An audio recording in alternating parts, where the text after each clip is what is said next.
We need to improve our outposts.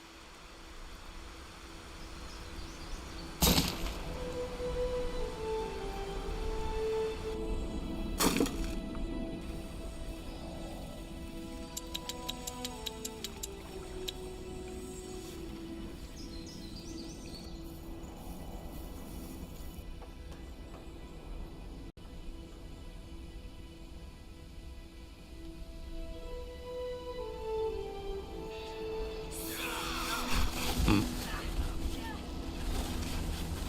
have my attention.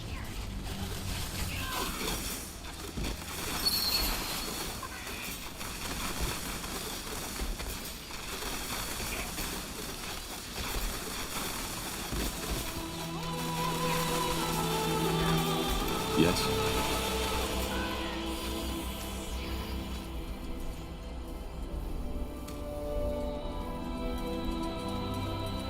Understood.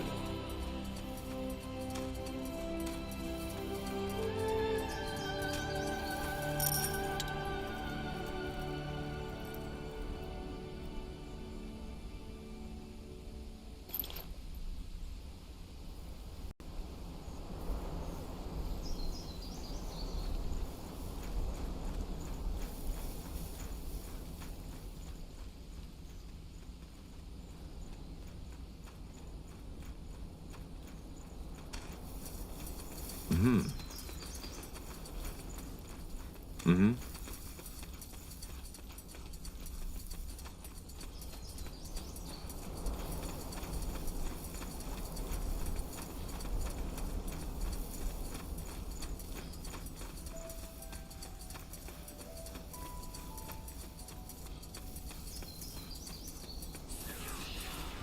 Well? Careful, Tahar. That's quite the beast.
Ah, yes.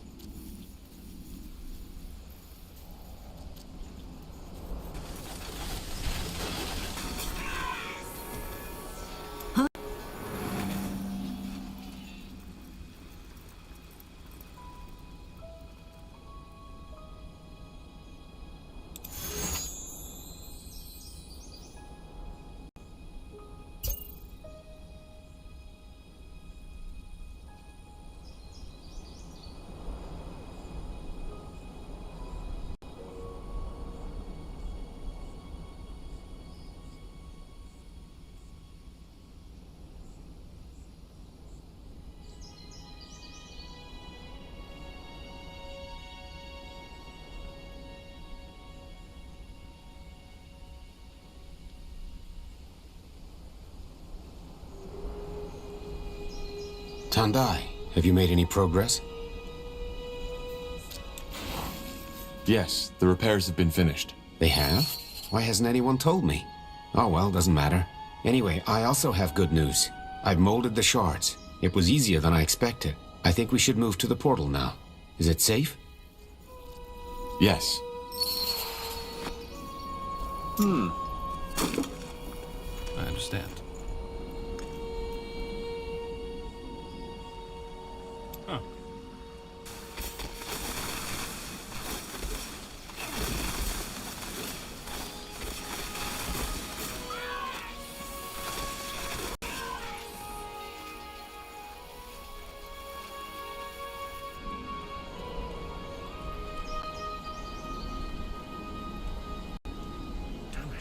Complicated than I thought.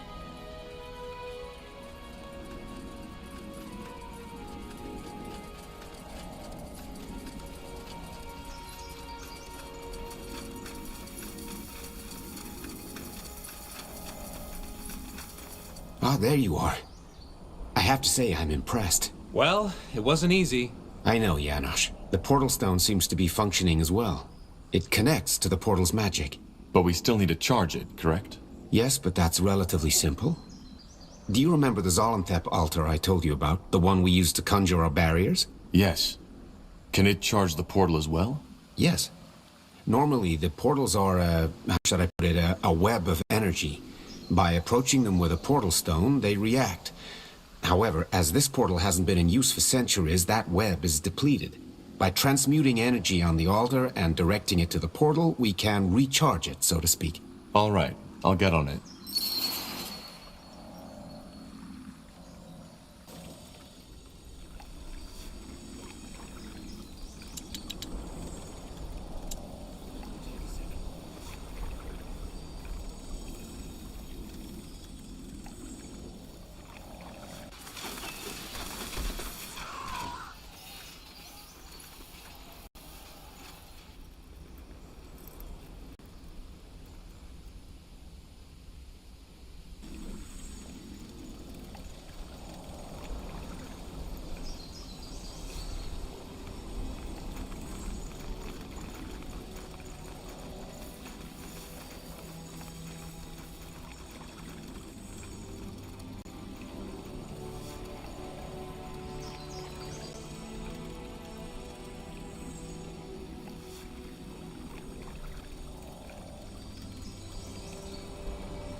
portal. Well, there's no point in leaving before we found that Nexus stone. Sun and stars, you did it. I can't believe it. All this time, our island has been separated from the outside world, and now here it is. A way back. It's incredible. And strange. I wanted to ask you something, but I think I'd better wait until you've dealt with Shar. You still haven't gotten what you came here for, have you? Not yet. What was it that you wanted to ask? I think it's best if I tell you afterwards. Go and do what the stars sent you for. I will wait here until you return. Saras Jadul, the snake spawn. They must have been alarmed by the magical essence. Quick, prepare yourselves. We must defend the altar.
We have no more room for troops. We need to improve our outposts. You're serious about this, aren't you? Oh, fine.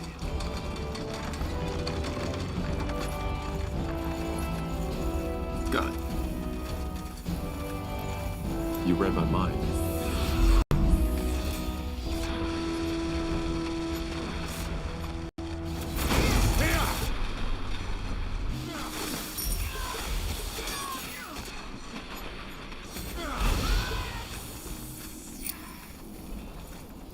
Will do. You picked the wrong enemies.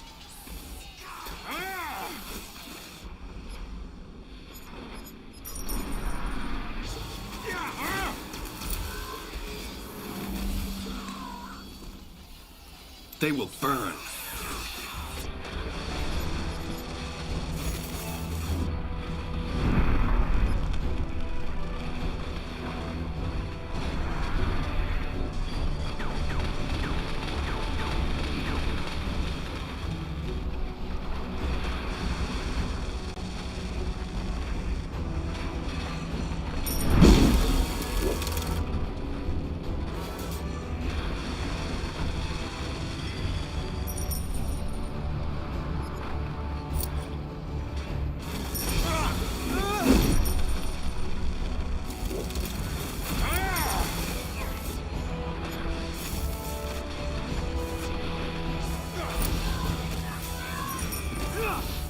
I will do as I must.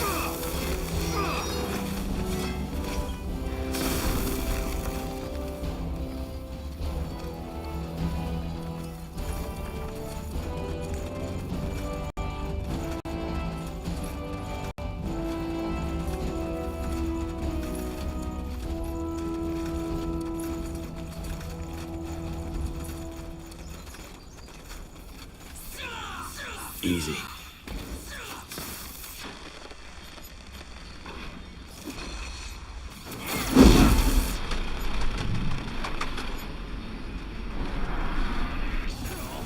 Is that all?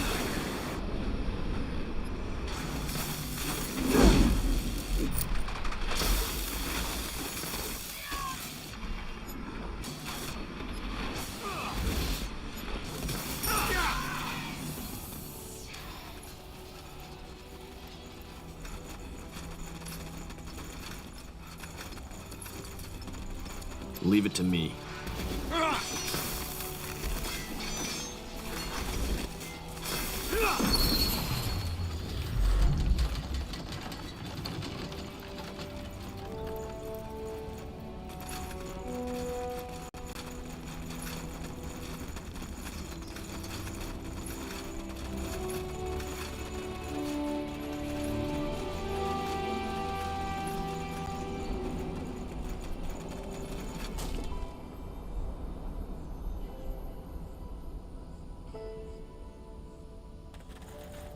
Corporal.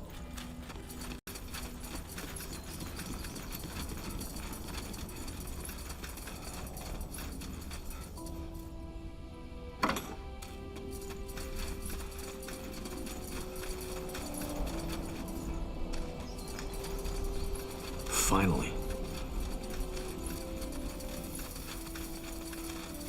Mm-hmm.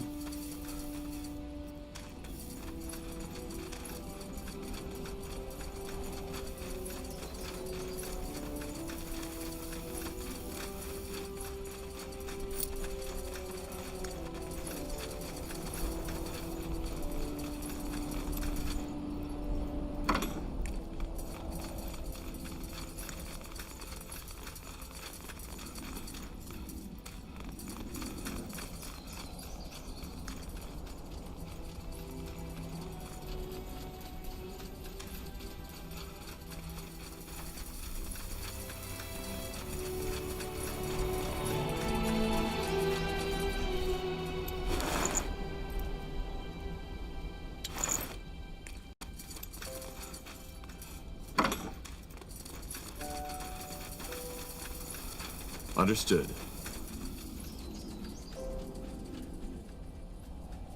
Fine.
You really think this is how it works? You kill me and they respect you? You're a sad little thing, baby brother. Shut up! Just shut your fucking mouth or I'll tear your guts out!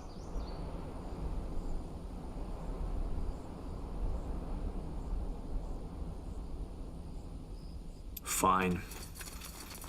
That's close enough. Who the heck are you? You're not from the island. I'm from the mainland. Your mother sent me here to talk. From the... Just when I thought things couldn't get any more absurd. Well, I hate to disappoint, but I'm not in the mood for talking. The trial will happen. I will battle my brother and reclaim my birthright. You're delusional, Shar. You're completely delusional. Duel, last warning. So it's really true. You'd kill your own brother just to be the next Yaris. Is that what they told you? Yeah, sure, it fits. What else did she tell you, huh? That I'm weak? Moody? Stars, how I hate that word.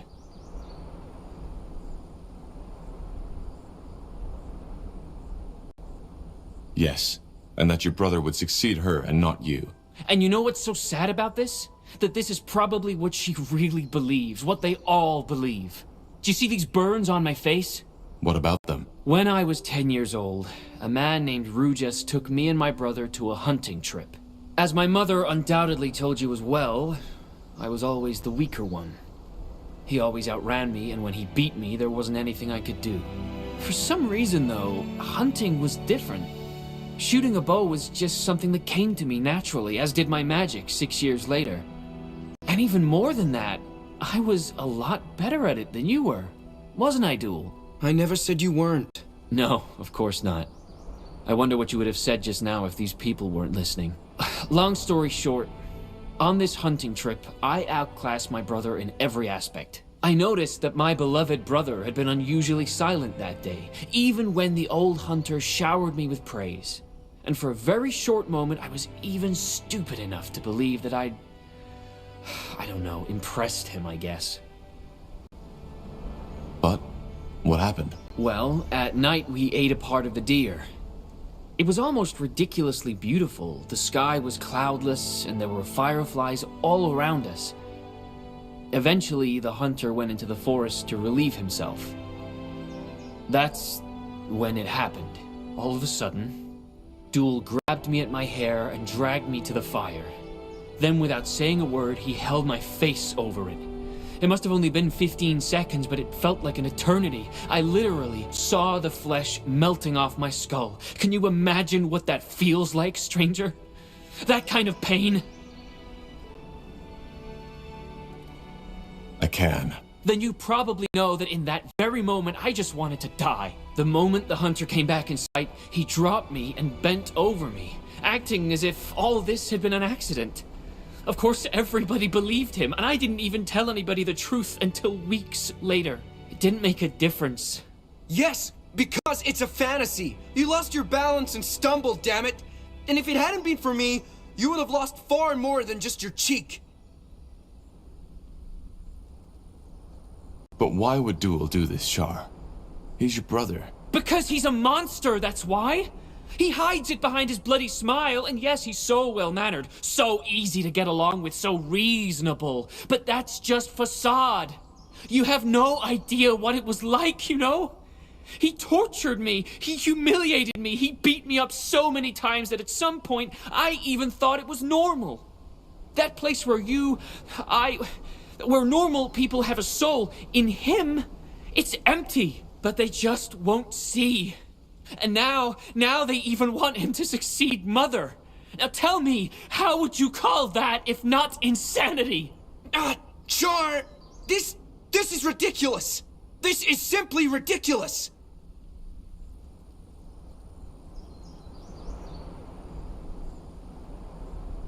And you're telling me that nobody ever noticed? No, because he was smart about it. Whenever he hit me, he made sure it was when nobody looked. And even when somebody was nearby, they chose to look away. After all, it was their future Yaris they would have messed with.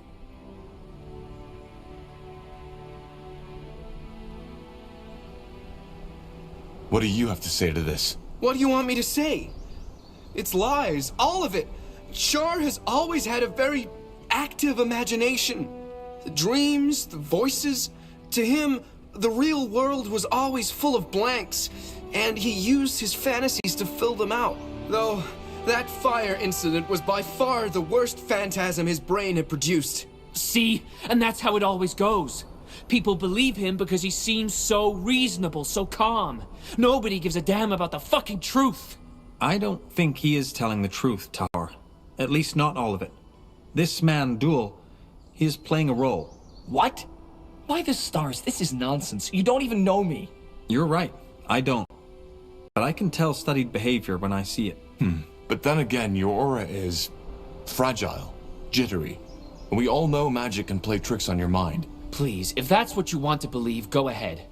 Wouldn't be the first time. But why would he do this? How should I know? To fill that void, maybe? I don't know, and I don't care anymore.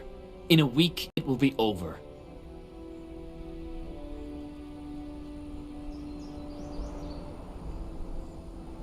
But your magic changed things, didn't it? Yes. And no. He didn't dare to beat me anymore, but that didn't stop him from telling me how worthless I was. That they all laughed at me behind my back, that they despised me, and that I'd always stay alone. And sadly, he wasn't even lying. Either way, it's over now. By restoring the monument and invoking the Trial of Brothers, I will become the next rightful Yaris of this island. Your snakes, they killed people. You know that, don't you? I had to. Even when the entire damn village was surrounded, they still thought I wasn't being serious. Well, I can't let you do this. Your mother has something we need, and she sent us to resolve this. So we need to find another way.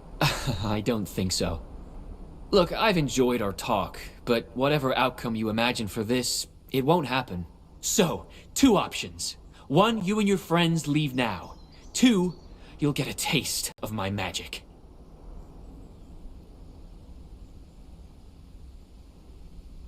Look, I don't want to hurt you. There has to be another way. Not anymore.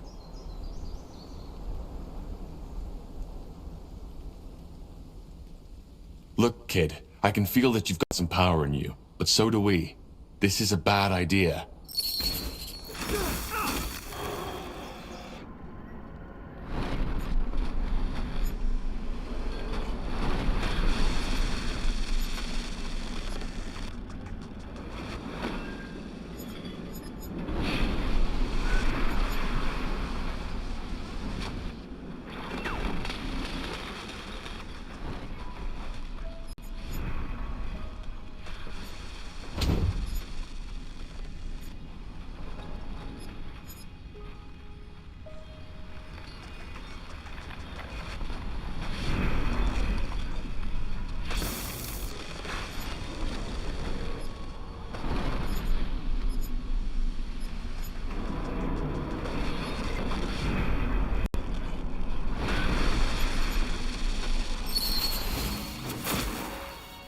Kill him. Right here and right now. Shar, please, No!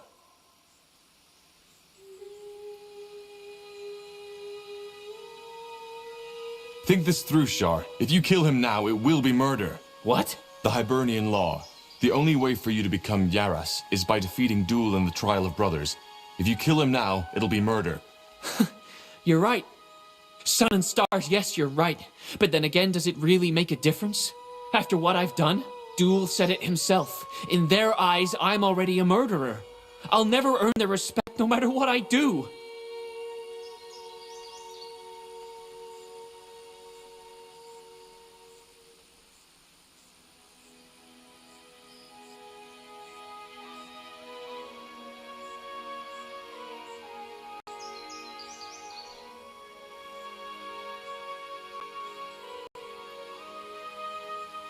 What about your mother?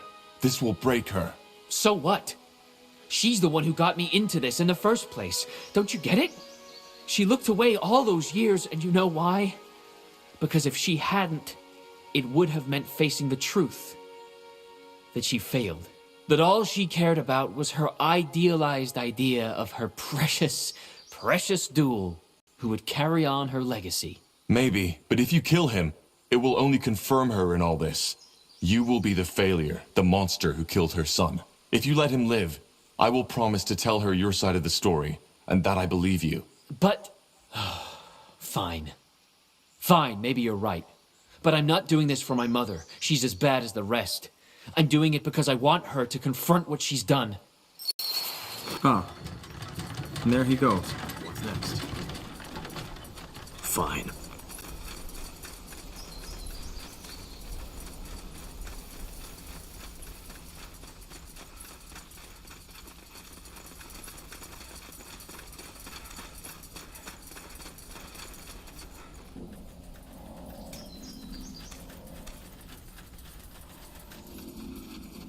As you want.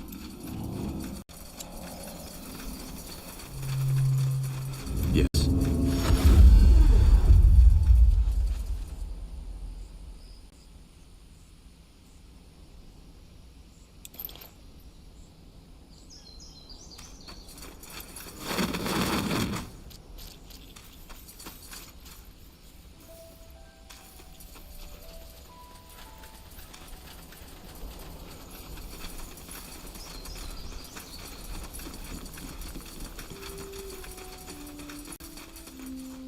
Tahar, you're back.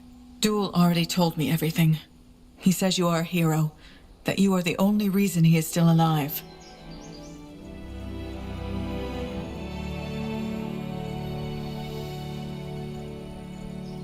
Duel is a liar. What do you mean? He's the reason Shar did all this. But I assume you know that already, don't you? You were talking about the rumors. Yes, I've heard them. But whatever Shar made you believe, they are not true. You know how complicated memories can be.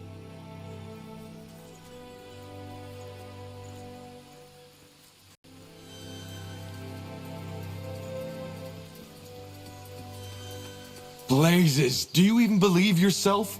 Half of his face was burned off. Yes, because he fell over. Be that as it may, it does not matter.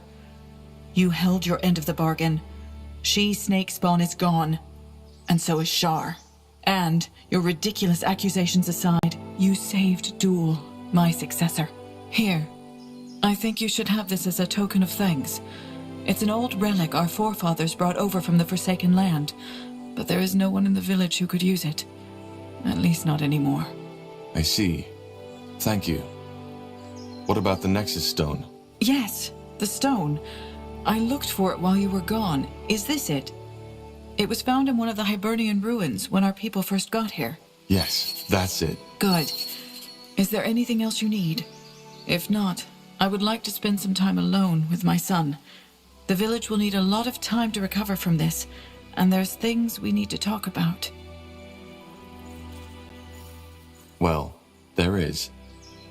Shar told me to tell you that he'd never come back. It's probably for the better. Thank you, Tahar, and good luck on your journey. Ah, and don't forget to talk to our Valis about the portal. Unless you have a ship and provisions for a year's journey, it's the only way to get back to your country. All right. Guess it's time to head back home. You ready? What about the archaeologist, Watley? He might want to come along. Ah, right. Let's go talk to him. Interesting. Watley? Someone in there? What? Yes, sure. I heard that you resolved the situation on the island, didn't you? Tragic story indeed. Well, we got what we came here for. Yes, and found a way back. I have to say, I wish I had more of your, well, talent, I suppose. We wouldn't be here without your help. Don't be so humble. I did nothing but whine, and if the water had taken that portal stone in Everlight with it, I would be back on the streets and begging for money right now. Look, I'm not good at things like this, but thank you. Without you, I would have probably died, thinking that I threw away the life I had for nothing. All the things I sacrificed, you made them worth it. How does it feel to be here now? Oh, good question. It feels beautiful. As if I finally found that part of myself that I had always been missing.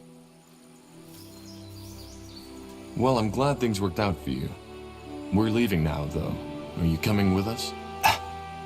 Can't you guess? You're staying. I already talked to Yaris about it, and she agreed. But who knows? Maybe this won't be the last time we see each other.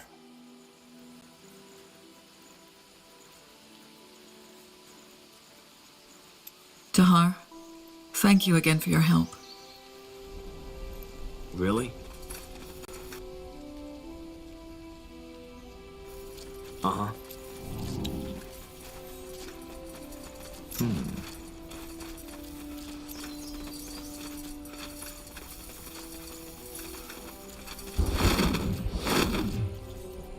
Let me know what you need.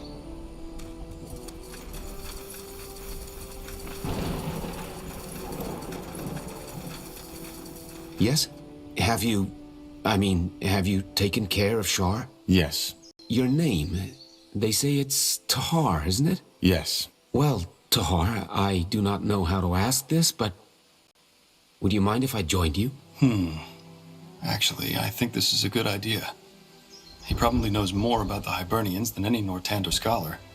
He might see something in Molandir or the Nexus which we haven't seen yet. But what about your people? I thought you didn't ever want to return to the mainland. They don't. I've always wanted to see what lies outside. Please, don't misunderstand. I want to return in time, but you... There's something about you that sparks my interest. And as a scholar, as a shaman, I can't think of a better way to learn about the wonders of this world than stepping through that portal with you.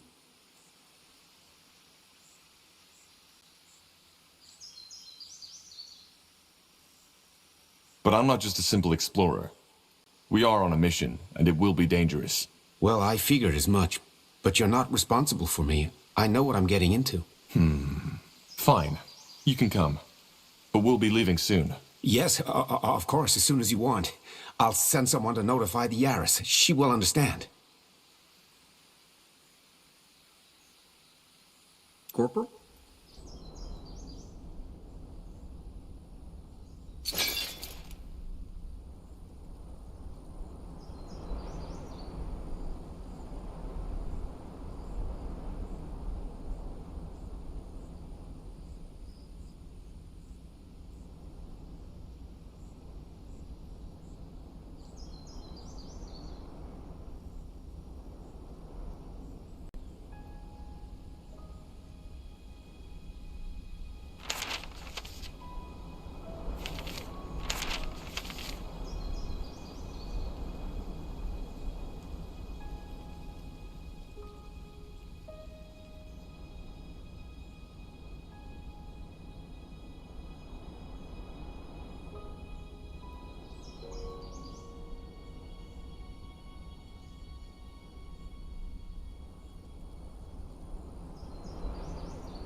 Sure.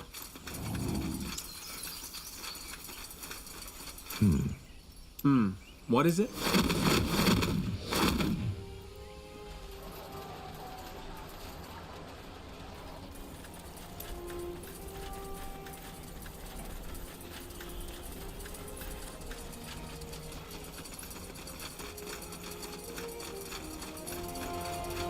Hey, you're an adventurer, aren't you?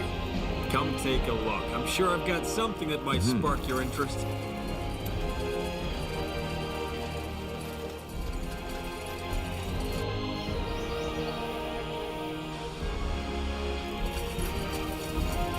Yes? Want to trade?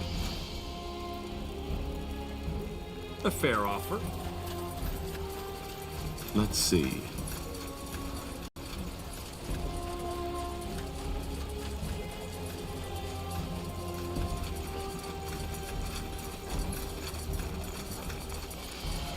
No, Penelope. You cannot do this to me, he loudly screamed, full of pain and anguish. Penelope softly cast him a mournful glance. Her eyes dreamily drifted off towards the merciless and cold winter sky. But I have to, she silently whispered, full of remorse. Her tender breath tenderly caressed his haggard cheekbones.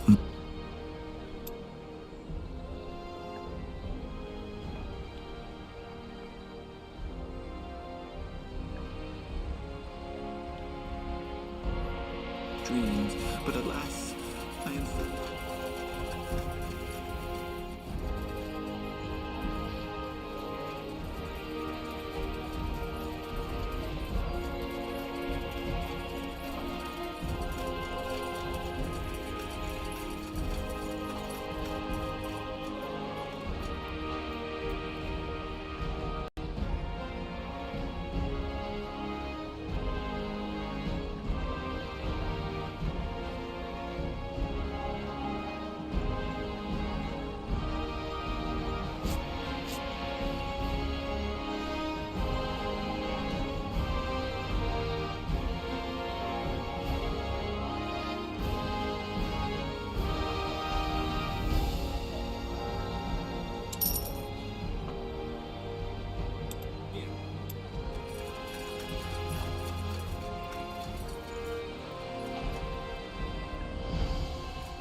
Oh, you're back.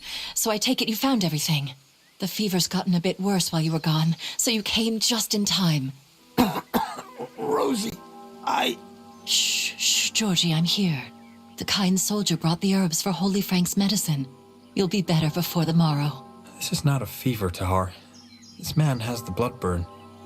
No potion can cure that, especially not that supposed healer's elixir. Blazes. You were right. What? Did you say something? Rahazia, your husband is ill. Why is he even outside? Getting fresh air. Ever thought of that? Holy Frank said that there's no better cure than the smell of fresh grass in your nostrils and the warmth of sun on your face. And if Holy Frank says it, then it's true. It must be.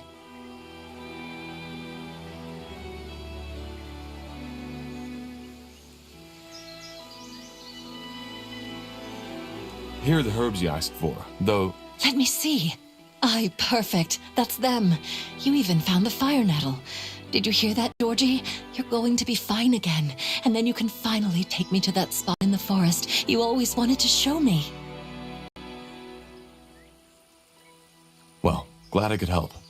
Good luck to the two of you. Aye, thanks, soldier. And here are the vegetables, I promise. I know it's not much, but it'll keep your stomachs full for a while. Yeah, thanks, madam. Tiara's blessings. Why didn't you tell her that her husband would die, elixir or not? People always believe what they want to believe. If that elixir gives her hope, I'm not gonna destroy these last few days she has with him.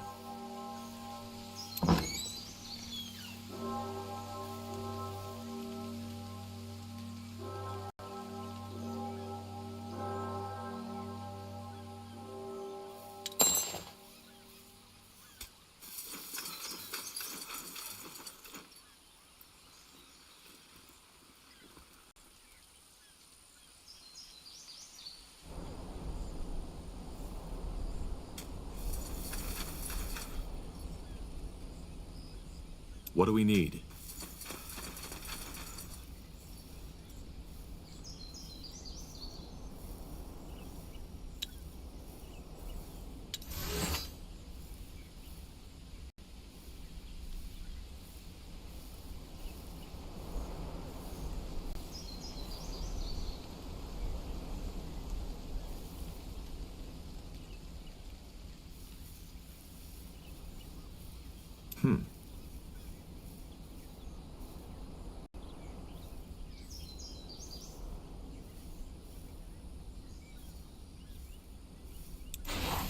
Yes?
Corporal? Need anything? How are you holding up? Fine, I guess. Thanks for asking. You know, Corporal, I've been meaning to ask you something. Yes? Well, not knowing your mother and all that shit your father put you through. Do you ever feel lost? Why do you want to know? Oh, I'm just wondering, I guess. So, what's your answer?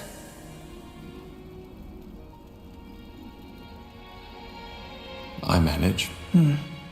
I see. You know, I haven't told you that yet, but actually our pasts aren't so different. Save for the fact that my father didn't try to conquer the world, at least not that I know. How are our pasts alike then? Simply put, I also didn't know my mother. And my father was a bastard if there ever was one.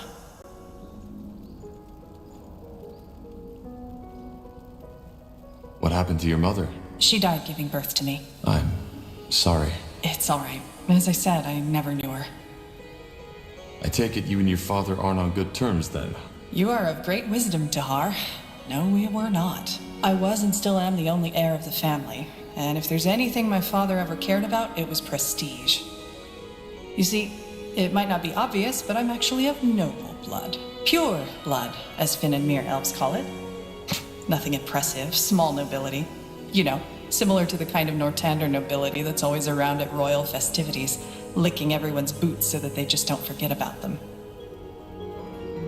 There's nobility in Finn and Mir? Oh, yes, there is.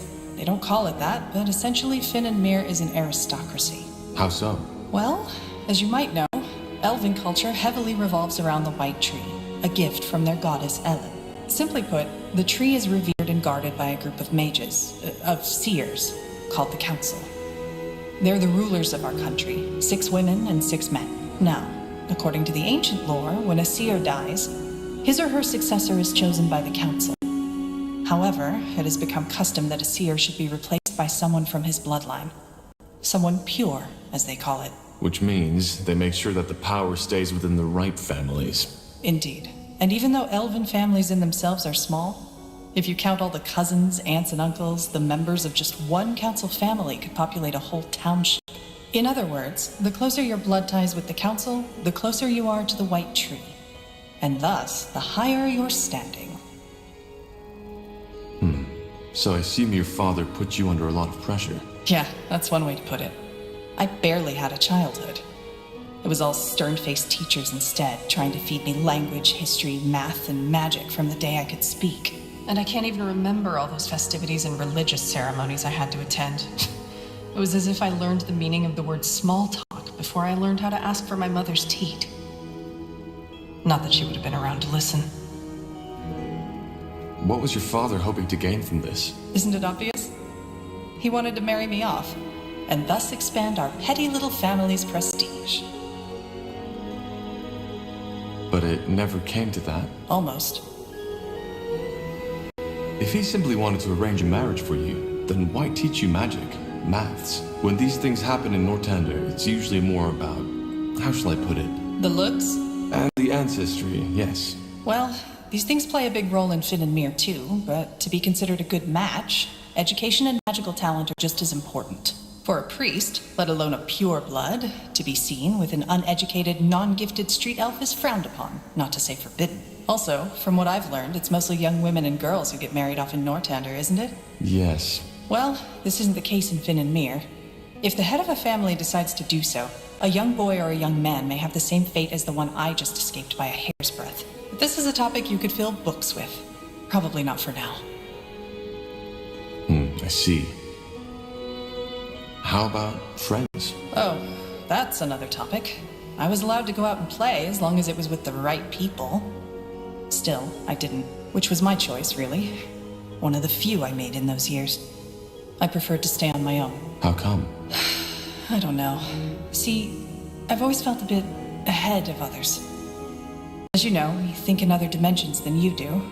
Our lives are a lot longer. What that means is that an elf who has seen 20 winters is still considered and looks like a child. Thus, behaves as such. I just never felt at home with most people. Especially around my age. And that feeling never changed. Where is your father now? Dead as a doornail. He got assassinated some years before I was allowed into the priesthood. Assassinated? What happened? He got mistaken for someone else. But it doesn't really matter. Let's not talk about it.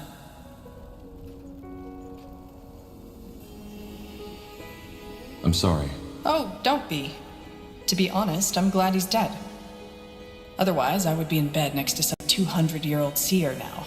You see, Tahar, if there's one thing I took away from all that, it's that there's no greater power in life. Or, if there is, it doesn't care. Murderers live to be 100, children die in the birth beds. Ultimately, the biggest fallacy is that we like to believe that there's someone who gives a damn. We're on our own, and we have to make the best out of whatever life throws at us. I did. And even though not all worked out as I had planned, I'm here. And I'm free. That's a cynical way to see things. No more cynical than to believe that the gods care. Why? Well, if you had the power to intervene without risk and you don't, what does that make you? A textbook cynic, and definitely not someone I'd like to have a drink with, let alone worship. But the Guardians are real. I never said that they weren't. But tell me one thing. Why is there cruelty when there's Shanna? Why is there injustice when there's Arian? Why do children die when there's Ellen? There are two explanations. Number one, the Guardians are far less powerful than we think. Number two, they just don't give a damn.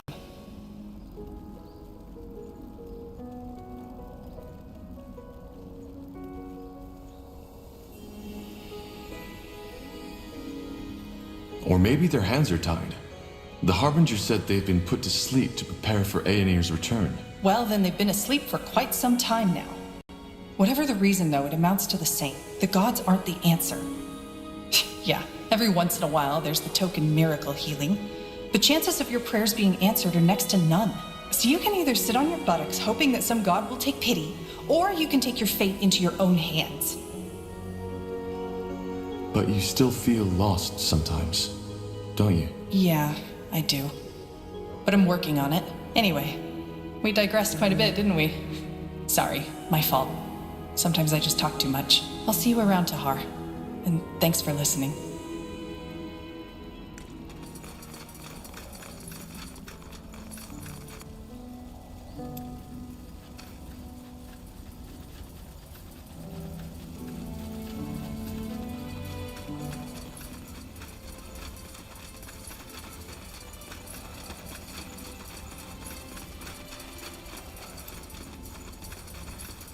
Unbelievable. All this. Must be quite a change of scenery. Yes, you could say that. All my life I dreamed of stepping through the portal, and now I did. And it's beautiful. Everything is so vast. Oh well. It will take some getting used to, that's for certain. There's something else I wanted to discuss with you. I brought some things from the island that could come in handy on your travels. Weapons, trinkets, all sorts of things I found in the Hibernian ruins over the years. Most of them haven't been used for millennia, but for a little gold I could get them back into shape. Just let me know if you want to take a look. I will. Thank you. Shields. Everything from copper daggers to moon silver swords.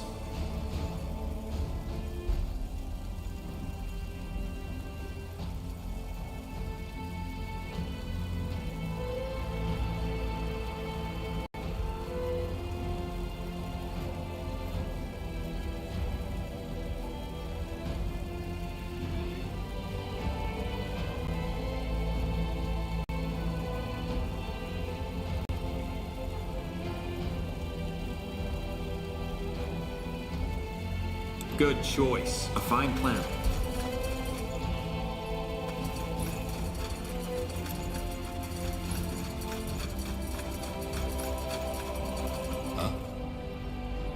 I want to buy some better equipment for the Wayfarers. Music to my ears. What did you have in mind?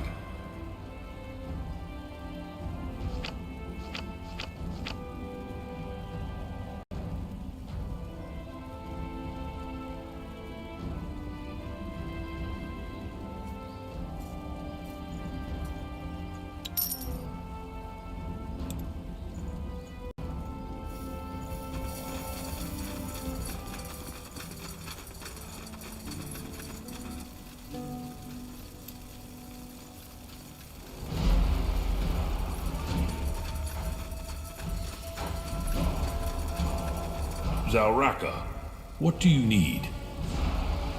I want to train the fire wielders. All right. Here's what we can do.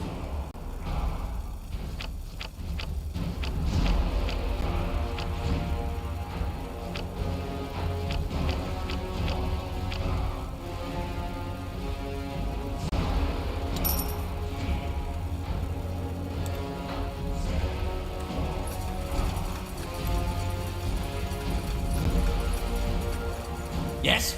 Looking for some orcish craftsmanship?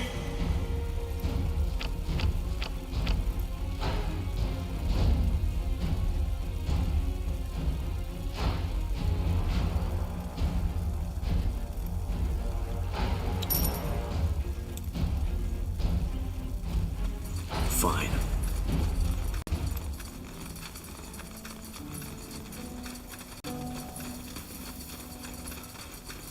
Yes?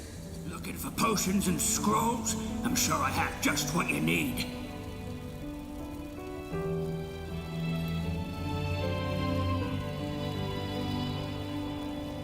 Come again. May the Guardians have mercy on your travels.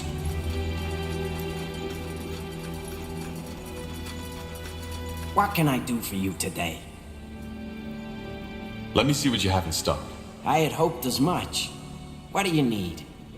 Yes, come closer. I'm sure I have just what you need. Farewell.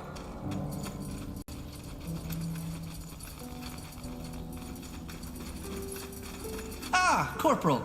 I've found some new treasures. You might want to take a look at them. Axes, daggers, swords, everything for the wary traveler. You know how to bargain, don't you?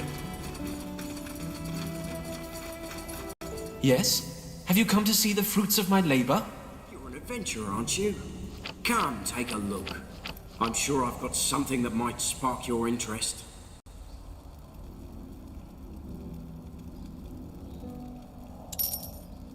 You know how to bargain, don't you?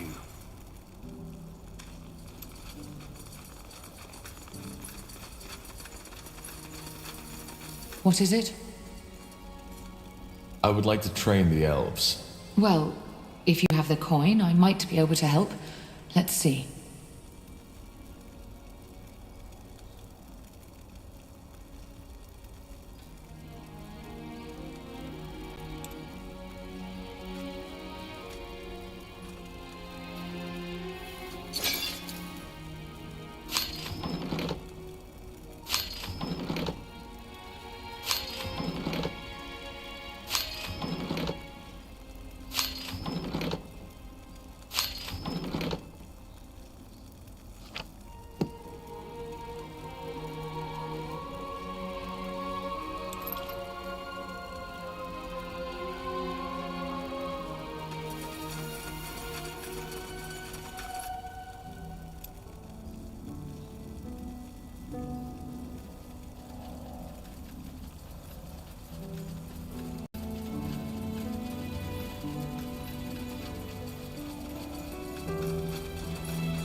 Yes? You're an adventurer, aren't you? Come, take a look. I'm sure I've got something that might spark your interest. A fair offer.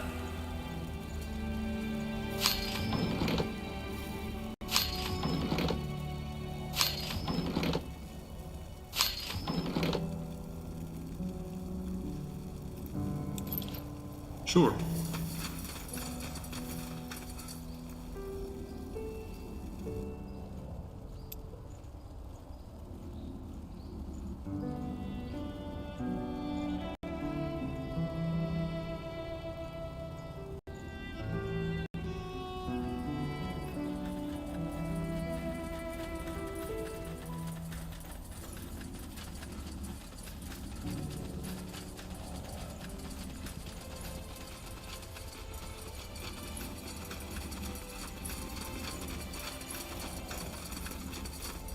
Yeah, do you need something? I'm a tad busy. Goodbye. Interesting.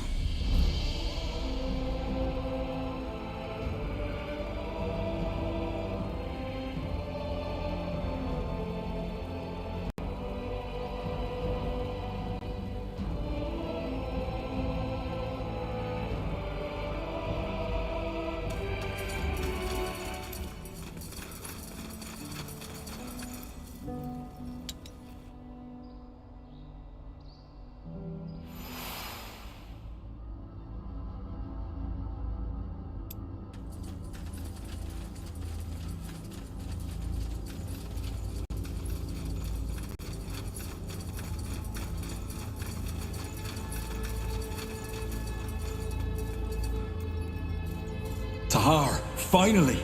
Do you have the stone? I do. What now? How do we connect it to the Nexus? Well, I've done a little research on that. It should be pretty straightforward. Give me the stone for a second, please. Sure. Thanks. Now, let's see.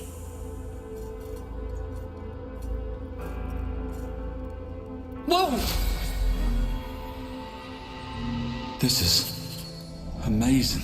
What the heck just happened? Was that the stone? Yeah. It seems like our plan worked. The stones are the power sources of the Nexus. Not sources, Tahar. They're simply the catalysts.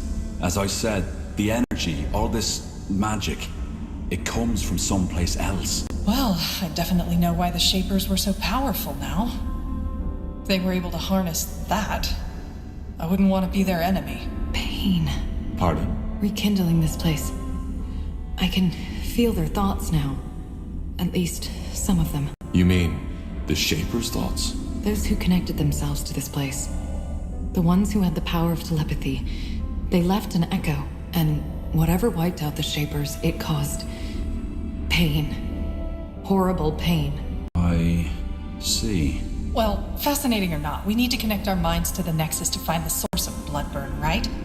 Can we do that now? No. It's not strong enough yet. Well, we knew that already. We need to find the second stone first. Let's head to Aeonir's Blade. It's a long journey, but we don't have a choice.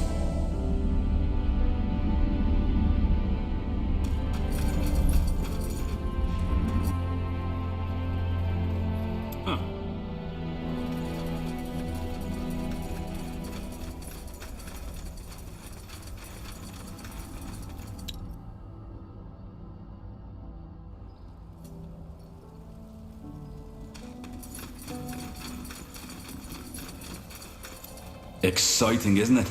All that energy. The Shapers must have been gods. True. It's intriguing. That's one word for it. Tahar, I need to say this. I'm glad the Harbinger sent you. You've made a dream of mine come true. More than one, to be honest. But anyway, we still need that second stone. Is there something you wish to discuss? No. Tahar, may I help you with something? I'd still like to know more about how you ended up in Northander. Bugger and blast. And here I was hoping you'd forgotten. Alright, I'll tell you. But only under one condition. Yes? That I get to ask you a personal question too.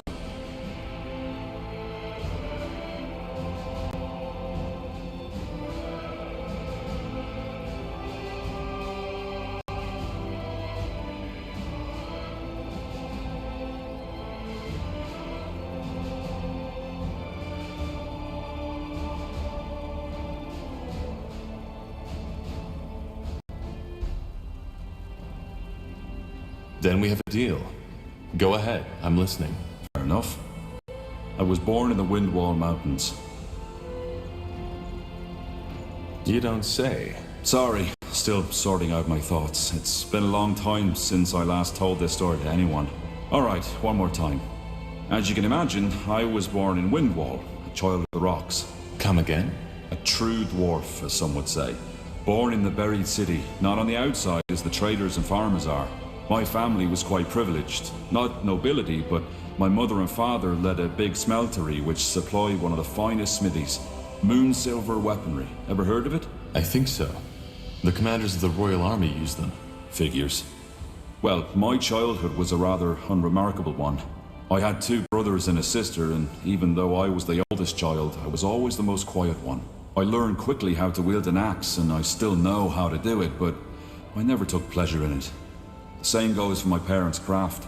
For some reason, Nihalf had given me a talent for metallurgy, but not the desire to use it. Instead, my biggest love was always made with ink. Books. But I assume your parents didn't approve of that. Oh no, they didn't mind. I had 3 siblings who could do the job as well as I, so the future of our family was secured. On the contrary, they were quite accepting, which wasn't usual amongst dwarves, especially not those in Windwall.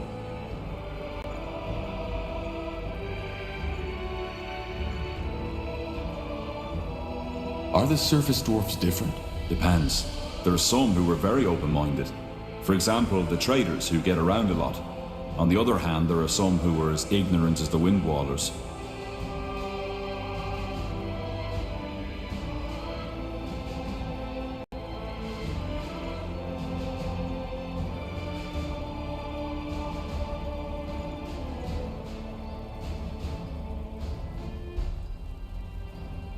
Dwarves are traditionalists, aren't they? Oh yeah, they are.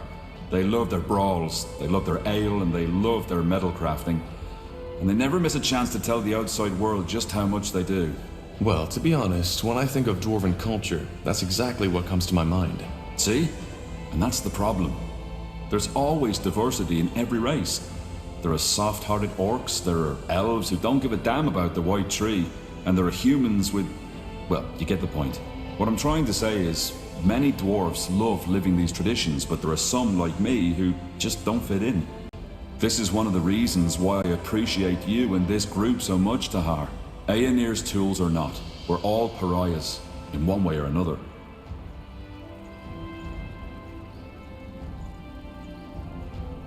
So, What happened?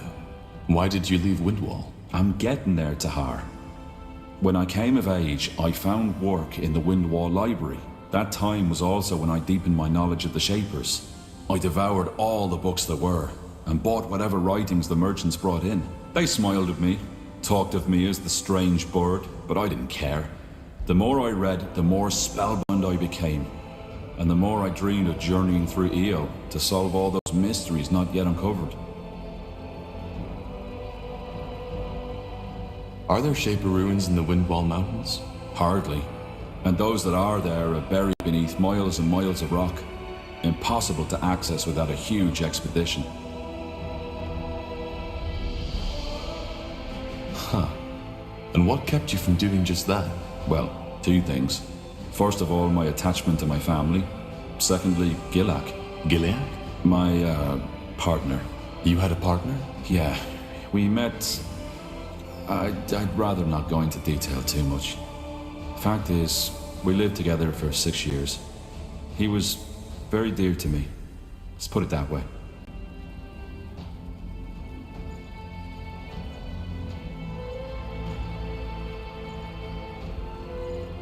What are dwarven families like? Similar to their human counterparts, I believe. Having family and offspring is considered to be very important, especially if you're of noble blood. But living with someone of the same sex is acceptable? Well, yes and no.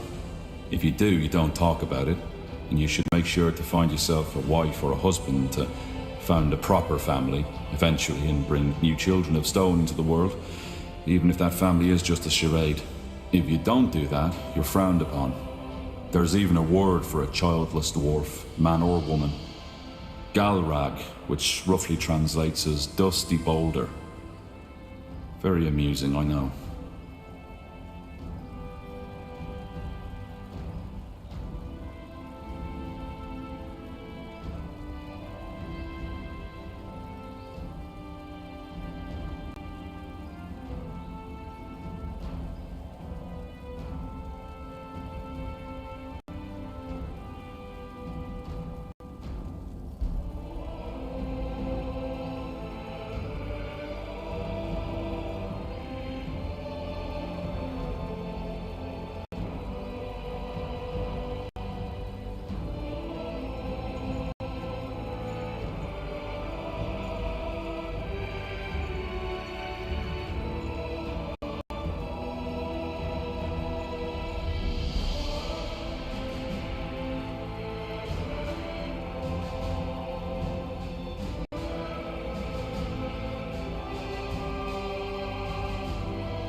They do have a point, though.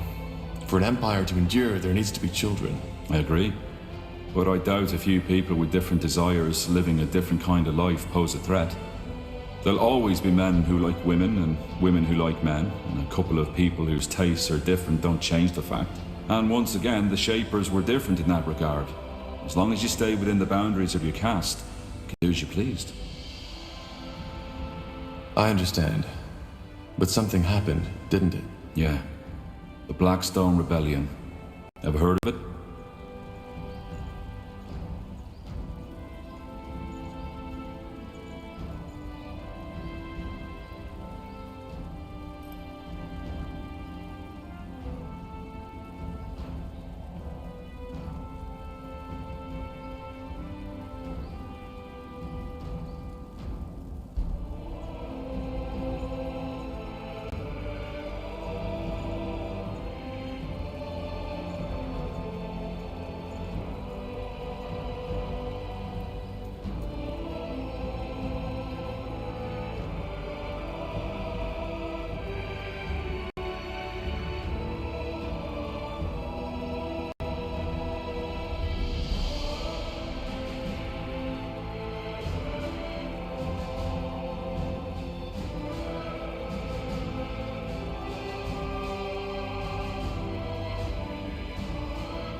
Yes, a coup, wasn't it?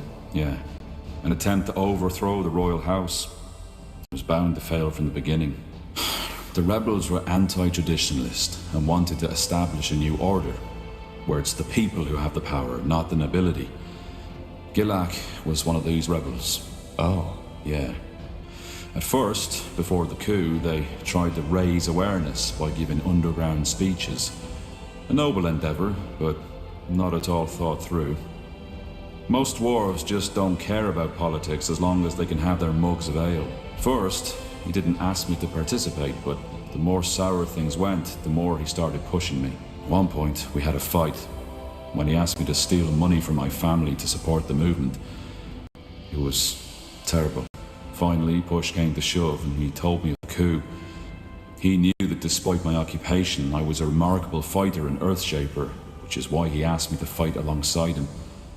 You can make a difference, that's what he said. By Nihalf, he was just so naive.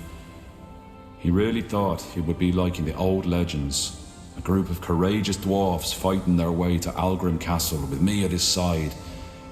I just don't... Forgive me. It's strange to talk about it like this. It's okay. Thank you for trusting me. Yeah, sure. You can imagine how torn I was. I knew he'd die if the coup took place, but I also knew that I couldn't stop him. When I told him he was mad, he called me a coward, a delusional bookworm, who'd rather spend his whole life dreaming about the past and changing the present. And then he left. Next day, I found him beheaded by a royal guard. They didn't even make it to the castle stairs. I'm sorry, Iskrim. It's all right. Why didn't you tell the guard about the movement's plans? They could have stopped him. Yeah, they could have. Only to execute him and all his friends the next morrow. Tahar, believe me, I thought about this quite a lot. About what I could or should have done. And do you want to know the saddest part of it? What? I came to the conclusion that I did nothing wrong. He had his mind set. And nothing I could have said would have changed what had been about to happen. In the end, there's only so much you can do. What happened then? I ran. Not only because I'd rather have died than return to that empty house of ours, but also because they would have arrested me too. Our relationship wasn't a secret, and in their eyes, I was as eccentric as Gilak and his friends. And we all know how dangerous eccentrics are, don't we? I left my family a letter, telling them not to come after me, bought a horse, and rode as far as it would take me before collapsing. That was 9 years ago. I haven't returned ever since.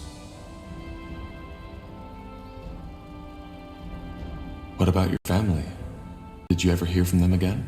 Not directly. Every now and then, I return to a big city to find a dwarf who can tell me about Windwall.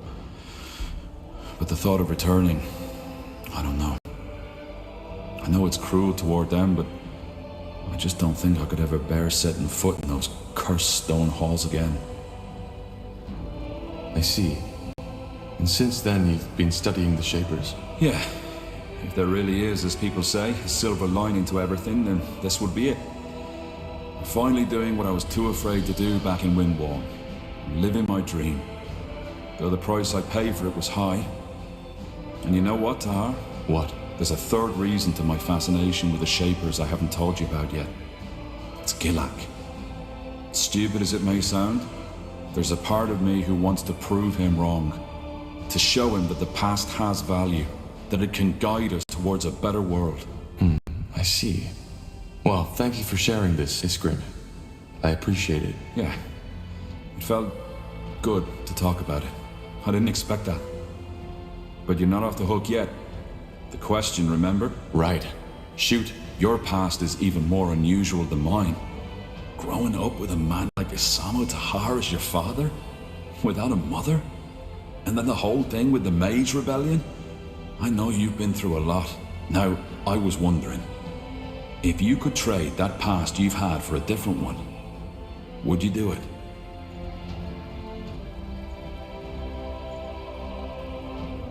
What kind of a past could I choose?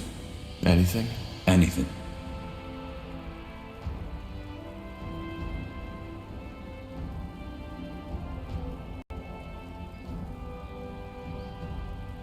Honestly, I try not to think too much about the what-ifs. I can't change my past, so it's irrelevant. Yeah, I guess it is. Either way, pleasure speaking with you. Hope this wasn't too grim for you, but then again, you asked for it. Give me some time now, will you? Sure. Take care, Scrub.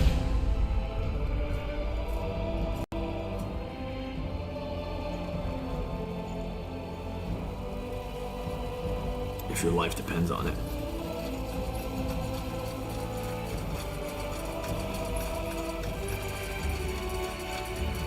Yes, Corporal? How can I help? Well, there's something I've been meaning to ask you. How did you become an assassin? Why do you want to know?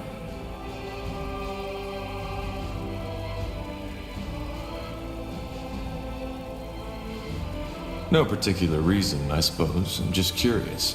I see. In short, my mother sold me. And after an incident, my owner noticed my talents. He started to train me to carry out jobs for him. And when I was 17, he had an accident. I've been an independent assassin ever since. Your mother sold you? But where? Why? Because she needed the coin, and already had 4 children to feed. And as for your first question, where there is demand, there is a market. Particularly in a big city like Greyfell. It's not as uncommon as you might believe. How do you feel about this? Your mother selling you off? Well, I used to feel strongly about it. Now I've simply accepted it as part of my past. But there are plenty of reasons for that. You're saying there's a slave market in Greyfell? Slaves, sex, murdering for pleasure. Just imagine every dark desire you can think of. And you know what the Greyfell Bazaar has to offer. I find it interesting that this surprises you. Didn't you serve in the Royal Army for 8 years? I only joined shortly before the Mage War started, and the Greyfell affairs were the responsibility of the Greyfell Guard. I just didn't know. Well, now you do. I do not agree with the purity of light in most aspects. But they are right when they say there are many sinners in this world. If you believe in the concept of sin, that is. Even if she needed the money, that's despicable. Well, to her credit, she didn't take it lightly. At least as far as I can remember. I was only 7 when that happened. That doesn't make it better. That's quite the story. Is it? So, who is this man who bought you? I won't talk about that. This chapter of my past is done, and I want it to stay buried.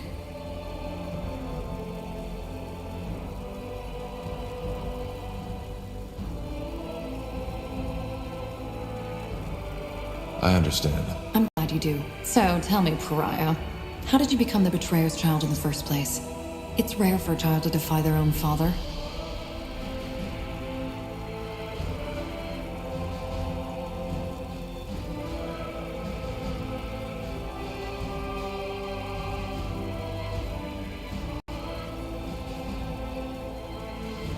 He lost his vision. When he started the rebellion, it was about the safety of mages, but he became more and more radical. I just couldn't stand by and watch anymore. That's admirable. Well, thank you for sharing this with me. Either way, is there anything else you need? There's something I've been wondering. How can you kill for a living? What do you mean? How can I align it with my morals? Yes. I don't know if this is the right moment for this conversation. Maybe another time.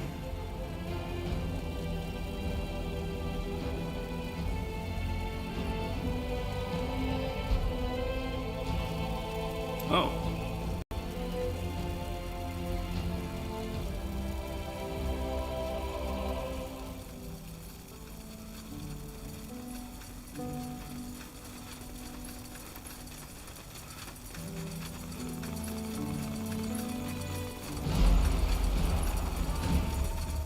Huh? How did you become a shapeshifter? I was chosen. And how does that work? Complicated. Are you sure you want to hear the whole story? Time isn't exactly on our side.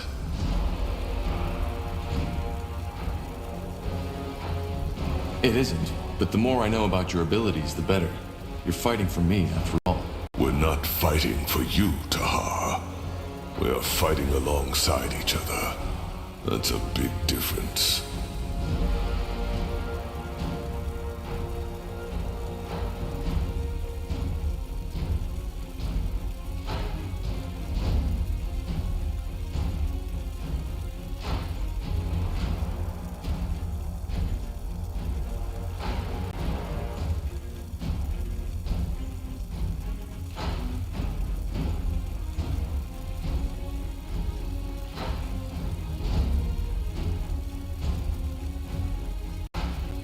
Alongside, then.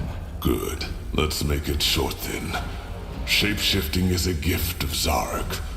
One that only the best of his shamans are granted. And how does one become a shaman? He has to be chosen by a tribe's chieftain. You see, magical talent is a lot rarer among orcs than it is among humans or elves. In my tribe, there was only me and Rain. We both discovered our talent by chance. I, when I was 9, and put out a fire that had broken out in my family's hut. Everybody was asleep.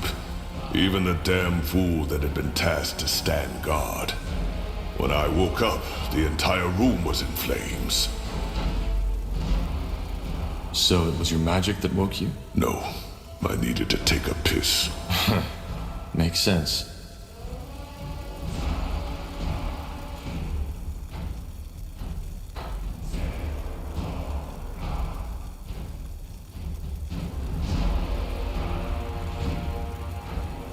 What happened then? I panicked and started screaming, as every child would have.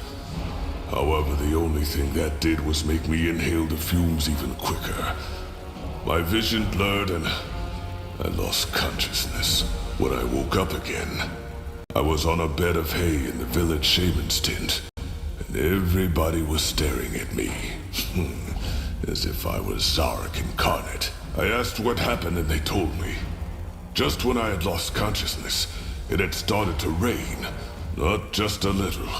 It was a full-fledged storm, a deluge from the skies. With not even a minute, all the tents in the village had been flooded. The fire wasn't extinguished right away, but was quickly put out by the other orcs that had been awoken by the storm.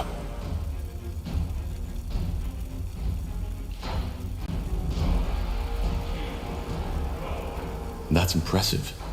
Well, it was also my last successful weather ritual. If it hadn't been, Barker Gore would be all meadows and forests by now. According to my brothers, I had an orange shimmer in my eyes and was muttering strange words when they took me to the shaman. She told me that was a clear sign that I was gifted and that I had fire in my blood, as my tribe likes to say. Of course, it changed my life entirely. All of a sudden, I was my Cal's pride. It was strange, not just for me, but also for my kin. Who trained you? The healer? Yes, but only about her craft. Primitive ghost callings, alchemy, medicine.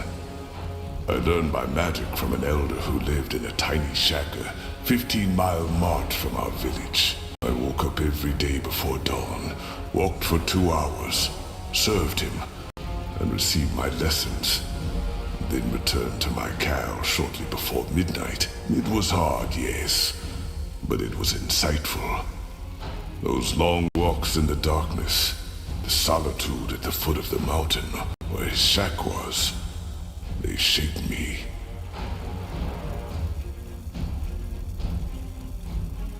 How did your family take it? Well, they were proud. But they also weren't sure how to treat me anymore. For example, my father stopped taking me out on the hunt because he was afraid that something might happen.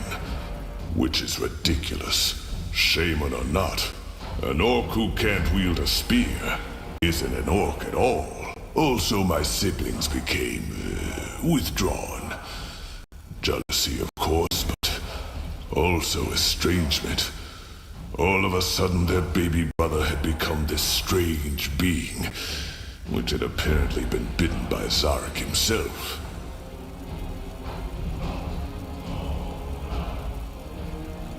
I'm sorry to hear that. Don't be dramatic. There's worse fates than being the one gifted orc among thousands. Interesting. And who is this Rain you mentioned earlier? Did I? Well, that's complicated. I don't want to talk about it. All right.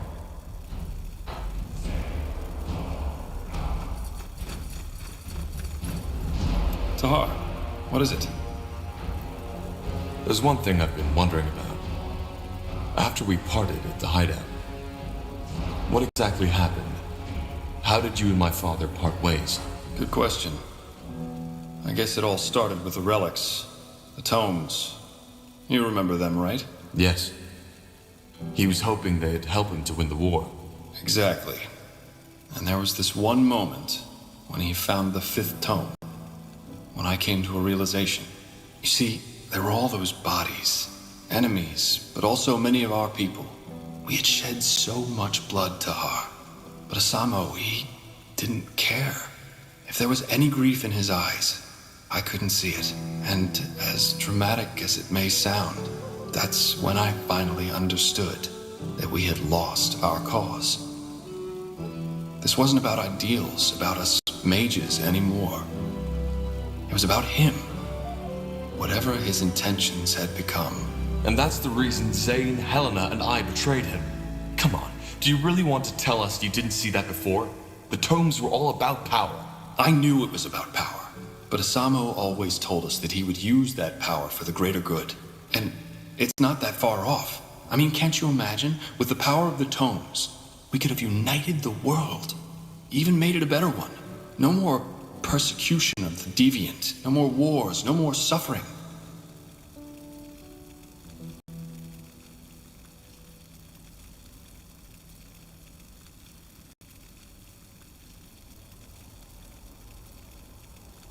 You mean an aristocracy, with a couple of mages playing God? There's always someone playing God. And honestly, don't you think the world would have been a better place if there were gods who actually cared? Who involved themselves in politics? I do.